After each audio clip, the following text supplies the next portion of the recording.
இந்த ஆர்ப்பாட்டத்தை தலைமை வகித்து உரையாற்றி அமர்ந்திருக்கிற திராவிடர் கழகத்தின் தலைவர், தமிழர் தலைவர் ஐயா ஆசிரியர் அவர்களே, கண்டன உரை ஆற்றி விடைபெற்று சென்றிருக்கிற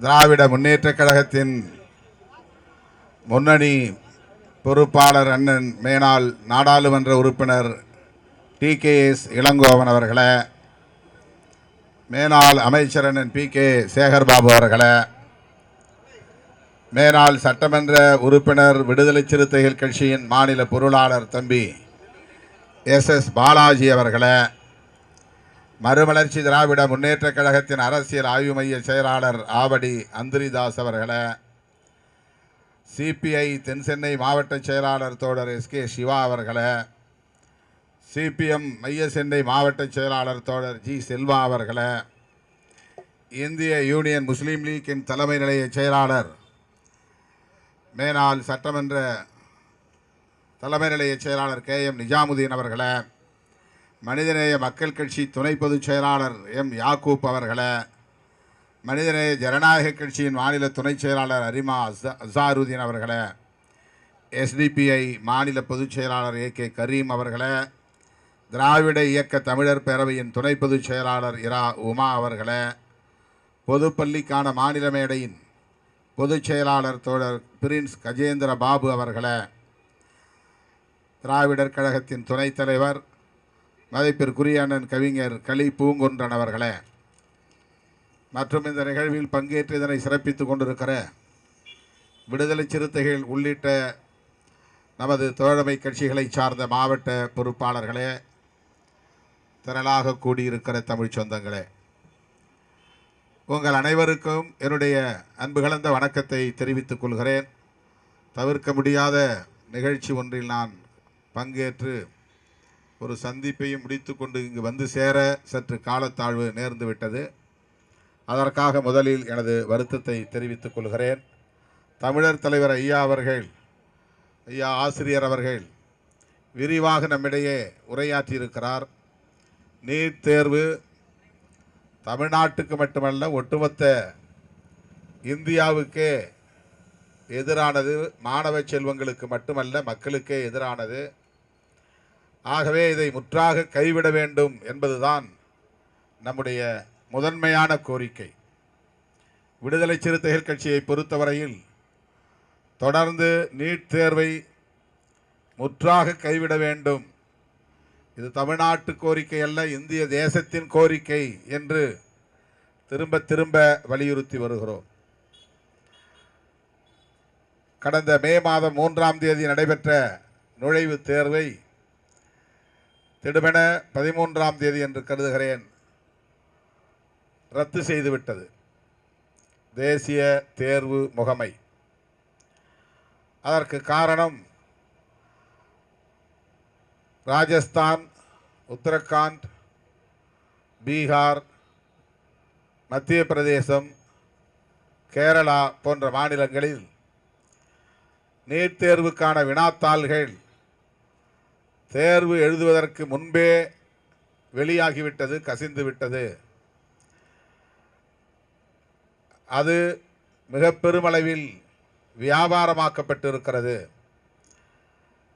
ஒரு வினாத்தாளுக்கு 25 லட்சத்திலிருந்து 50 லட்சம் வரையில் கொடுத்து வாங்கி அதன் அடிப்படையில் தேர்வை எழுதியிருக்கிறார்கள் என்றெல்லாம் செய்திகள் வெளியாகின. அதனை அடுத்து தேசிய தேர்வு முகமை, நேஷனல் டெஸ்டிங் ஏஜென்சி, அந்த தேர்வை முழுமையாக இந்தியா முழுவதும் 22 லட்சம் மாணவர்கள் எழுதிய தேர்வை ரத்து செய்துவிட்டது. ஒரு சில மாநிலங்களில் ஒரு சில குழுவை சார்ந்தவர்கள் வினாத்தாள்களை பெற்று தேர்வை எழுதியிருக்கிறார்கள் என்பதற்காக 22 லட்சம் மாணவர்களையும் பழிவாங்குகிற வகையிலே, தண்டிக்கிற வகையிலே தேர்வை ரத்து செய்து விட்டார்கள். இப்போது மீண்டும் தேர்வு எழுதுவதற்கான தேதியை அறிவித்திருக்கிறார்கள். ஜூன் 21ஆம் தேதி என்று கருதுகிறேன். இது போன்ற முறைகேடுகள் நடக்கும் என்பதை முன்கூட்டியே நாம் சுட்டிக்காட்டியிருக்கிறோம். தமிழ்நாட்டில் அடுக்கடுக்கான பல போராட்டங்களை நாம் நடத்தியிருக்கிறோம். அரியலூர் மாவட்டத்தை சார்ந்த குழுமூர் கிராமத்தை சார்ந்த தங்கை அனிதா பள்ளி கல்வியில் 12ஆம் வகுப்பில் மிகப்பெரிய அளவிலே மதிப்பெண்களை பெற்ற ஒரு மாணவியாக இருந்தும் நீட் தேர்விலே அவரால் வெற்றி கொள்ள முடியவில்லை, தேர்ச்சி பெற முடியவில்லை. அதனால் மனமுடைந்து அவர் தன்னைத்தானே மாய்த்து கொள்ளும் நிலைக்கு, மன அழுத்தத்திற்கு ஆளானார். நாடே திரும்பி பார்க்கக்கூடிய வகையில் அந்த துயரம் நடந்தேறியது. அனிதாவை இன்றைக்கும் நாம் நினைவு கூர்ந்து வருகிறோம். அனிதாவை தொடர்ந்து பலர் அப்படி தன்னைத்தானே மாய்த்து கொண்டார்கள். தமிழ்நாட்டில் மட்டுமல்ல, பிற மாநிலங்களிலும் அது நடந்தது. ஆனால் தமிழ்நாட்டு ஊடகங்களில் அந்த செய்தி பெரிய அளவிலே இடம்பெறவில்லை. ஆக நீட் தேர்வு 11ஆம் வகுப்பு 12ஆம் வகுப்பு பாடத்திட்டங்களுக்கு எந்த முக்கியத்துவத்தையும் அளிக்கவில்லை. 11ஆம் வகுப்பு மாணவர்கள் 11ஆம் வகுப்பு பாடங்களை படிக்காமலேயே, 12ஆம் வகுப்பு பாடங்களை படிக்காமலேயே தனியார் பயிற்சி நிறுவனங்களுக்கு போய் லட்சக்கணக்கிலே பணம் கட்டி அவர்கள் தருகிற வினாக்களை கொண்டு அந்த வினாக்களுக்கான விடைகளை தேடுகிற வகையில் பயிற்சி கல்விதான் பெற்றார்கள். பாடத்திட்ட கல்வியை பெறவில்லை. சிலபஸ் கிடையாது. ஆக கோச்சிங் சென்டர் தான் முக்கியத்துவம் பெற்றது. சிபிஎஸ்இ பாடத்திட்டமோ அல்லது ஸ்டேட் போர்டு பாடத்திட்டமோ 11ஆம் வகுப்பு 12ஆம் வகுப்பு பாடத்திட்டங்களுக்கு மதிப்பில்லை. அந்த பொதுத் தேர்விலே அவர்கள் பெறுகிற மதிப்பெண்களுக்கு மதிப்பில்லை. 1200க்கு 1150 வரையில் எடுத்தாலும் அதற்கு மதிப்பில்லை. அந்த அளவுக்கு நீட் தேர்வு 12ஆம் வகுப்பு பொதுத் தேர்வை மதிப்பில்லாததாக மாற்றிவிட்டது. ஏராளமான பள்ளிகளில் 11ஆம் வகுப்பை பாடத்தை நடத்தாமலேயே 12ஆம் வகுப்பு பாடத்தை நடத்த தொடங்கினார்கள். 2 ஆண்டுகளுக்கு 12ஆம் வகுப்பு பாடம். அப்போதெல்லாம் நீட் கோச்சிங் சென்டர் வராமல் இருந்தது. நீட் தேர்வுக்கான பயிற்சி என்கிற முறையிலே பாட வகுப்புகளை நடத்த தொடங்கினார்கள். இது இந்தியா முழுவதும் ஒரு மனநோய் போல மாணவ செல்வங்களிடம் பரவிவிட்டது. இன்றைக்கு இந்தியாவிலேயே நீட் தேர்வுக்கான பயிற்சி நிறுவனங்கள் அதிகம் இருக்கிற மாநிலம் ராஜஸ்தான். அதிலும் அங்கே உள்ள கோட்டா என்கிற ஒரு நகரம். தெருவுக்கு தெரு நீட் தேர்வு பயிற்சி நிறுவனங்கள் உருவாகிவிட்டன. இன்றைக்கு தமிழகத்திலும் அப்படி ஏராளமான கோச்சிங் சென்டர்ஸ், பயிற்சி நிறுவனங்கள் உருவாகி இருக்கின்றன. ஆக ஒட்டுமொத்தத்தில் வணிக நிறுவனங்களாக மாறிவிட்டன. மாணவ செல்வங்கள் கல்வியை கற்றுக்கொள்ள வேண்டும் என்பதை விட வினாக்களுக்கு விடை எழுதுகிற பயிற்சியை பெற்றுக்கொள்ள வேண்டும். அது ஒரு பயிற்சி முறையாகத்தான் இருந்தது. அது ஒரு கற்றல் முறையாக இல்லை.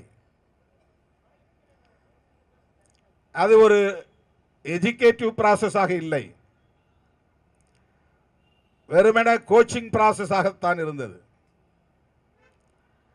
அப்படி இந்தியா முழுவதும் மருத்துவ கல்வி உள்ளிட்ட எம்பிபிஎஸ் உள்ளிட்ட இளநிலை மருத்துவ படிப்புகளுக்கு பயிற்சி நிறுவனங்களை நாடினால் போதும், வசதி உள்ளவர்களால் மட்டும்தான் முடியும் என்கிற நிலைக்கு மாற்றிவிட்டார்கள். இது ஒரு பாதிப்பு. இந்த நீட் தேர்வை எதற்காக கொண்டு வந்தார்கள் என்று கேட்டபோது தனியார் மருத்துவ கல்வி நிறுவனங்கள் எல்லாம் மாணவர்களிடத்தில் டொனேஷன் என்கிற பெயரால் கோடிக்கணக்கிலே வசூலிக்கிறார்கள். இதை தடுப்பதற்காகத்தான் செய்கிறோம் என்று சொன்னார்கள். ஆனால் இன்றைக்கு என்ன நிலை என்றால், தனியார் மருத்துவ கல்வி நிறுவனங்களுக்கான கட்டணத்தை சட்டப்பூர்வமாக ஆக்கி அதே அளவுக்கான தொகையை டொனேஷன் செலுத்தினால் எவ்வளவு வருமோ அதே அளவுக்கான தொகையை கட்டணமாக வசூலிக்கிற நிலையை உருவாக்கி இருக்கிறார்கள். நீட் தேர்வின் மூலம் எளிய மக்கள் கல்வி பெற முடியுமா என்றால் இல்லை. தேர்ச்சி பெற்றாலும் கூட அவர்கள் அரசு நிர்ணயிக்கிற கட்டணத்தை செலுத்த முடியாத அளவுக்கு தனியார் கல்வி நிறுவனங்களுக்கு கட்டண வரையறையை முடிவு செய்திருக்கிறார்கள். ஆகவே இந்த நீட் தேர்வால் தனியார் கல்வி நிறுவனங்களின் கொள்ளையை தடுக்க முடியவில்லை என்பதுதான் யதார்த்தமான உண்மை. அரசு கல்வி நிறுவனங்களில் மிக குறைந்த கட்டணம், அது மிகவும் உயர்ந்த தரத்தை, அதாவது டாப் ரேங்க், அந்த அளவுக்கான இடத்திற்கு வருகிற மாணவர்களால் முடியும். அது கோச்சிங் சென்டரிலே படிக்கிற மாணவர்களால் தான் முடியும். அதுவும் இதுபோல வினாத்தாள்களை லட்சக்கணக்கிலே கொடுத்து வினாத்தாள்களை தேர்வுக்கு முன்னரே வாங்கி படிக்கிறவர்களால் தான் முடியும். இப்படி ஒரு நிலையை ஏற்படுத்தியது நீட் தேர்வு முகமை. த நேஷனல் டெஸ்டிங் ஏஜென்சி மூலமாக இந்திய அரசு இந்த ஒரு சூழலை உருவாக்கியது. இங்கே நம்முடைய ஆசிரியர் உள்ளிட்ட தலைவர்கள்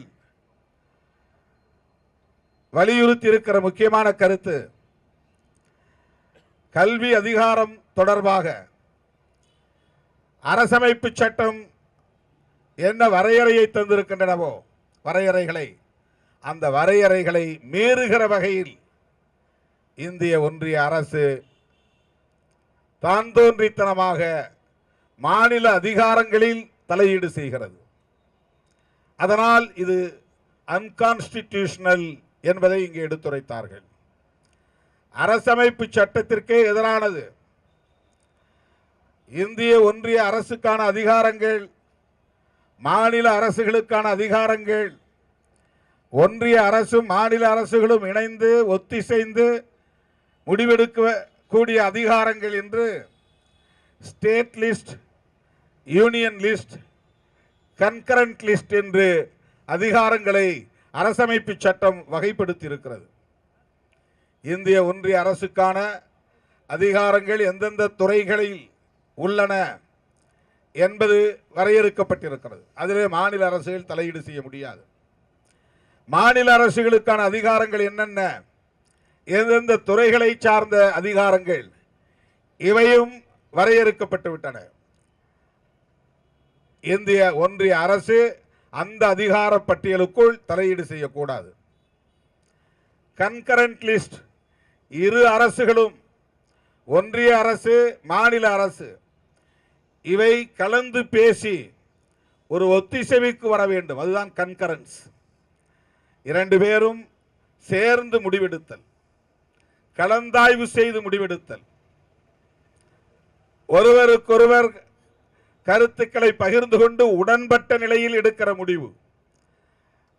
அதற்கான அதிகாரங்கள் எவை எவை, எந்தெந்த துறைகளை சார்ந்த அதிகாரங்கள் என்பவையும் அரசமைப்பு சட்டத்தில் வரையறுக்கப்பட்டிருக்கின்றன.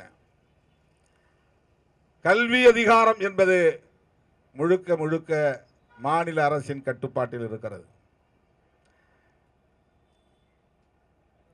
மாநில அரசின் கல்வி அதிகாரம் மத்திய அரசு தேவையில்லாமல் தலையீடு செய்யக்கூடாது.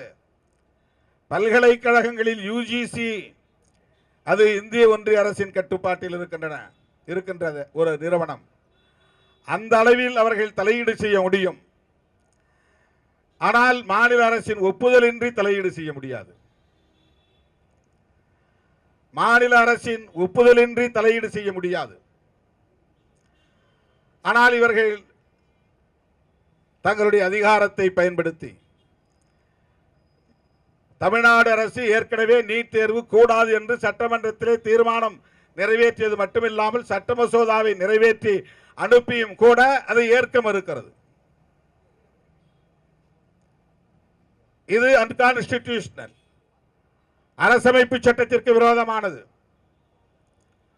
ஆகவேதான் நாம் கண்டிக்கிறோம்.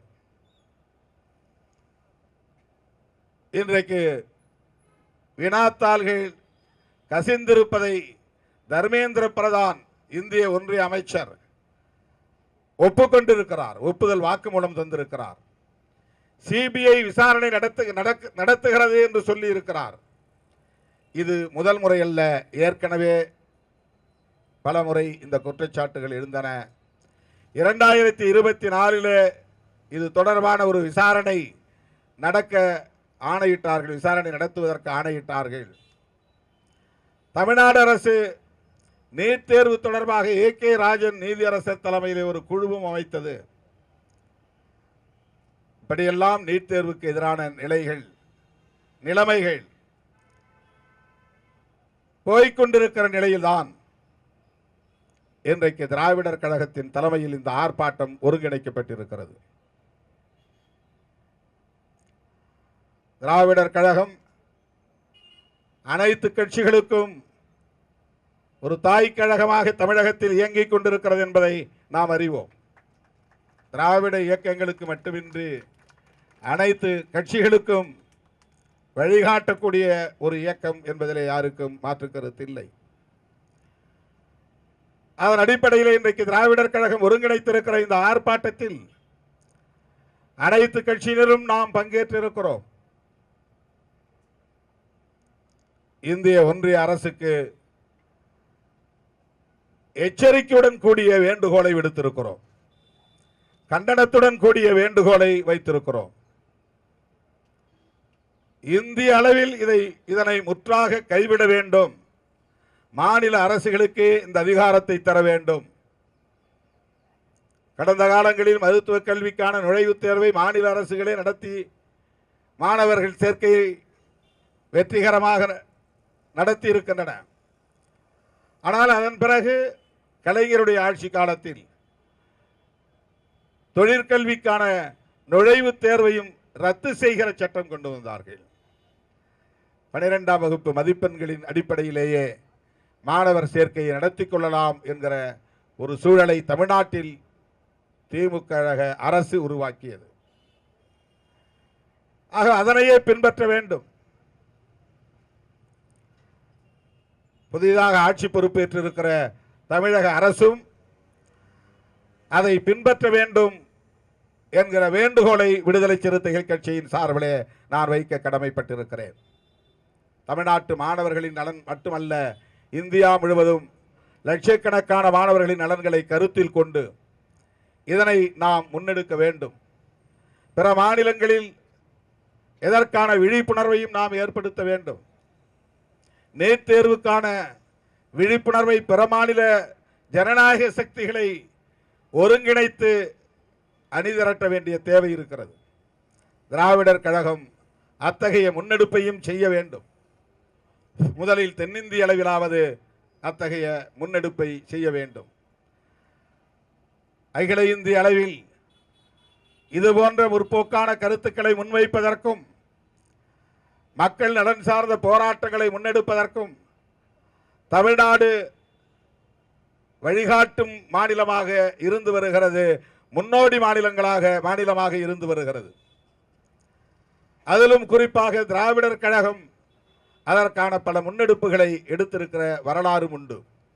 ஆகவே நீட் தேர்வை இந்திய அளவில் முற்றாக கைவிட வேண்டும் என்று வலியுறுத்தக்கூடிய வகையில் தென்னிந்திய மாநிலங்களை ஒருங்கிணைப்பதற்கான முன்முயற்சியை திராவிடர் கழகம் மேற்கொள்ளுமானால் விடுதலை சிறுத்தைகள் உற்ற துணையாக இருப்போம் என்பதை இந்த நேரத்திலே சொல்லி, விலைவாசி உயர்வை, பெட்ரோல் டீசல் விலைவாசி உயர்வை இந்திய ஒன்றிய அரசு நிபந்தனையற்ற முறையில் உடனடியாக திரும்ப பெற வேண்டும் எனவும் இந்த சந்தர்ப்பத்தை பயன்படுத்தி வேண்டுகோள் விடுத்து வாய்ப்புக்கு நன்றி கூறி முடிக்கிறேன். நன்றி, வணக்கம்.